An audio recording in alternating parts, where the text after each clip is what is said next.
ట్రీట్మెంట్ని తేలిగ్గా తీసి పారేయద్దు. రాగానే వెనకటి రోజుల్లో ఒక రోజు 2 రోజులైనా ఏముండేది కాదు. ఇవాళ అలా కాదు. చిన్న ప్రాబ్లం అయినా సరే వెంటనే డాక్టర్ దగ్గరికి వెళ్ళాలి. అదే పెద్ద ప్రాబ్లం అయిపోయేలాగా ఉంటున్నాయి. గుండెలు బరువుగా ఉన్నాయనుకోండి, మనం కంగారు పడతాం. ఇంట్లో ప్రతి వాళ్ళం కూడా కంగారులో హాస్పిటల్కి వెళ్తాం. హాస్పిటల్కి వెళ్ళినప్పుడు టెస్టులు అంటారు, చేస్తారు, అన్నీ అయిపోతాయి. కేవలం డబ్బులు నలిగిపోతాయి, మనుషులు నలిగిపోతాము. పేషెంట్ ఇబ్బందిని గురించి మనం ఆలోచిస్తాము.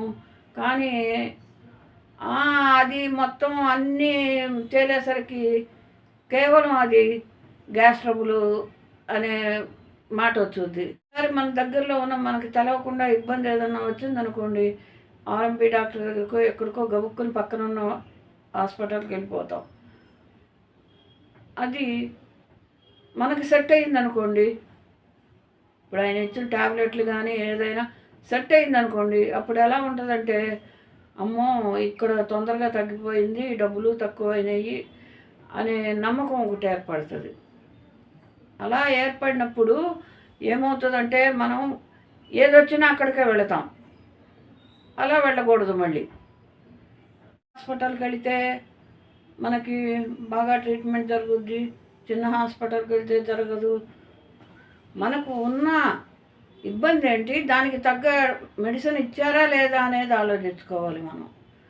అది ఎప్పుడైనా సరే మనం మెయిన్ ఆలోచించుకోవాల్సింది అది.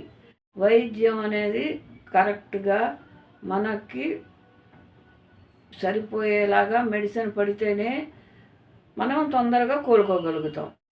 హాయ్ ఫ్రెండ్స్, ఈరోజు మనం వైద్యం గురించి అంటే ట్రీట్మెంట్ గురించి మాట్లాడదాము. ట్రీట్మెంటు అంటే ఇవాళ పెద్ద హాస్పిటల్కి వెళితే మనకి బాగా ట్రీట్మెంట్ జరుగుద్ది, చిన్న హాస్పిటల్కి వెళ్తే జరగదు అనే ఆలోచనలు చాలా మంది ఆలోచిస్తున్నారు. కానీ అది కరెక్ట్ కాదు. మనకు ఉన్న ఇబ్బంది ఏంటి, దానికి తగ్గ మెడిసిన్ ఇచ్చారా లేదా అనేది ఆలోచించుకోవాలి మనం. అది ఎప్పుడైనా సరే మనం మెయిన్ ఆలోచించుకోవాల్సింది అది. కాబట్టి మీరు వీడియో చివరిదాకా చూడండి.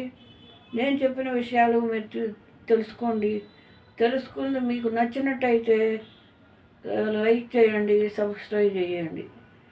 చివరిదాకా చూడండి వీడియో. అప్పుడు మీకు నేను చెప్పేది బాగా అర్థమవుతుంది. మనకి కొంచెం ఆరోగ్యం బాగోలేదనుకోండి, గుండెలు బరువుగా ఉన్నాయనుకోండి, మనం కంగారు పడతాం. ఇంట్లో ప్రతి వాళ్ళం కూడా కంగారులో హాస్పిటల్కి వెళ్తాం. హాస్పిటల్కి వెళ్ళినప్పుడు టెస్టులు అంటారు, చేస్తారు, అన్నీ అయిపోతాయి. కేవలం డబ్బులు నలిగిపోతాయి, మనుషులు నలిగిపోతాము. పేషెంట్ ఇబ్బందిని గురించి మనం ఆలోచిస్తాము. కానీ అది మొత్తం అన్నీ తేలేసరికి కేవలం అది గ్యాస్ ట్రబుల్ అనే మాట వచ్చుద్ది. అప్పుడు మనం ఎంత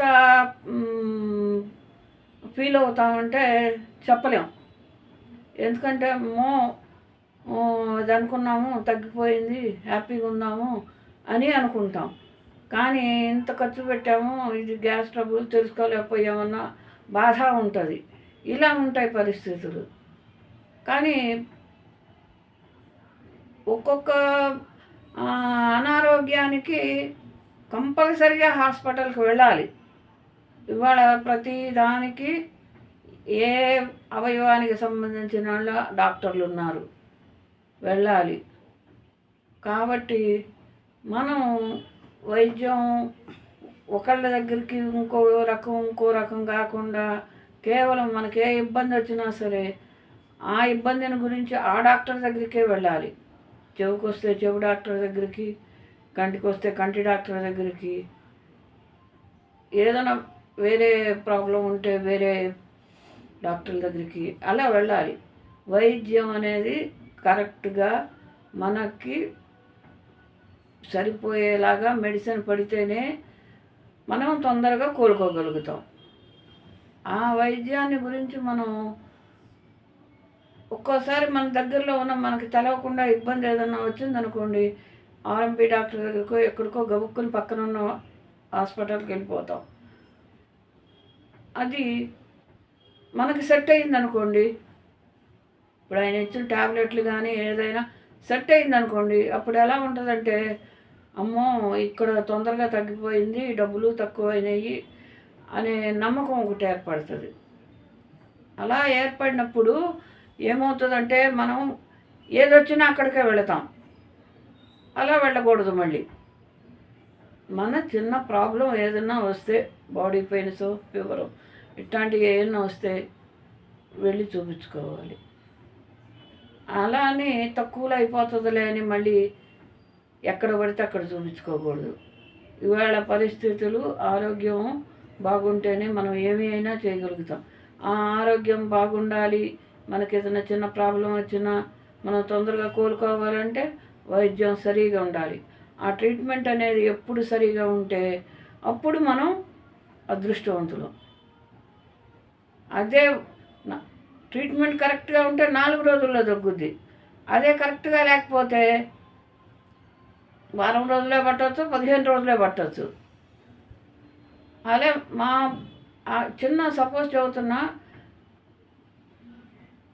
కిడ్నీలో రాళ్ళు ఉన్నాయి అన్నారు మా అబ్బాయికి. మేము ఆంధ్ర నుంచి అనుకోకుండా అదే టైంలో ఇక్కడికి వచ్చాము. తగ్గింది అనుకున్నాం, బాగానే ఉంది, మేము సెటిల్ అయ్యాము. తర్వాత మళ్ళీ అదే ప్రాబ్లం వచ్చింది. ఇంతకుముందు ఎక్కడన్నా చూపించారా అన్నారు. చూపించామన్నాం, పేపర్లు ఇచ్చాము, చూశారు, అదే ప్రాబ్లం అన్నారు, మెడిసిన్ వాడారు. తీరా వారం రోజులు హాస్పిటల్లో ఉన్నాక బయట వెలుగులో చూసేసరికి పిల్లాడికి కళ్ళు పచ్చగా ఉన్నాయి. సరే ఈ పచ్చగా ఉన్నాయి, ఒక మాట డాక్టర్కి చెప్పి చూద్దామని చెప్పాము. చెప్తే అప్పుడు తెలిసింది జాండీస్ అని. అప్పటికే 85% వచ్చేసింది. అది చిన్న చిన్న పొరపాట్లు ఉన్నప్పుడు మనం చాలా ఎక్కువ ఇబ్బందులు పడాల్సి వస్తుంది. మంచి ట్రీట్మెంట్ ఉన్నప్పుడు మనం తొందరగా కోలుకుంటాము, డబ్బు ఖర్చు తక్కువ అవుద్ది, ఆరోగ్యం బాగుంటుంది, చూసేవాళ్ళకి పక్కన చేసేవాళ్ళకి ప్రశాంతంగా ఉంటుంది. ఇలా వైద్యాన్ని గురించి మనం మాట్లాడుకున్నాం. ఇదే వైద్యం డబ్బులు ఎక్కువైనా కూడా ఒక్కొక్కసారి పెద్ద హాస్పిటల్కి వెళ్ళి మనం చూపించుకొని దానికి తగిన డాక్టర్ సరిగా సెట్ అయితే జీవితకాలం వాళ్ళు బ్రతుకున్నంతకాలం అదే డాక్టర్తో ట్రీట్మెంట్ జరుగుతుంది. అండ్ మనం డాక్టర్ దగ్గరికి కూడా వెళ్ళక్కర్లా, మనం ఉన్న పరిస్థితిని చెప్తే చాలు, వాళ్ళే చేస్తారు, మెడిసిన్ రాస్తారు, తెచ్చుకోవచ్చు. ఇలా ఉంటుంది ట్రీట్మెంట్. కొంత మన నమ్మకం, కొంత మెడిసిను, కొంత జాగ్రత్త, ఇలా ఇవన్నీ ఉంటే మనం కరెక్ట్గా ఉంటాం. కాబట్టి ట్రీట్మెంట్ని తేలిగ్గా తీసి పారేయద్దు. రాగానే వెనకటి రోజుల్లో 1 రోజు 2 రోజులైనా ఏముండేది కాదు. ఇవాళ అలా కాదు. చిన్న ప్రాబ్లం అయినా సరే వెంటనే డాక్టర్ దగ్గరికి వెళ్ళాలి. అదే పెద్ద ప్రాబ్లం అయిపోయేలాగా ఉంటున్నాయి. కాబట్టి ప్రతి వాళ్ళు మీరు డాక్టర్కి చూపించుకోండి. వైద్యం అనేది తక్కువలో అయ్యేటప్పుడు తక్కువలో చూపించండి. ఎక్కువైతే పెద్ద హాస్పిటల్కి అని ఆలోచించకుండా ఖర్చు పెట్టండి. ఇది నేను చెప్పేది. అర్థమైంది అనుకుంటాను. మీకు నచ్చినట్టయితే లైక్ చేయండి, సబ్స్క్రైబ్ చేయండి. ఓకే.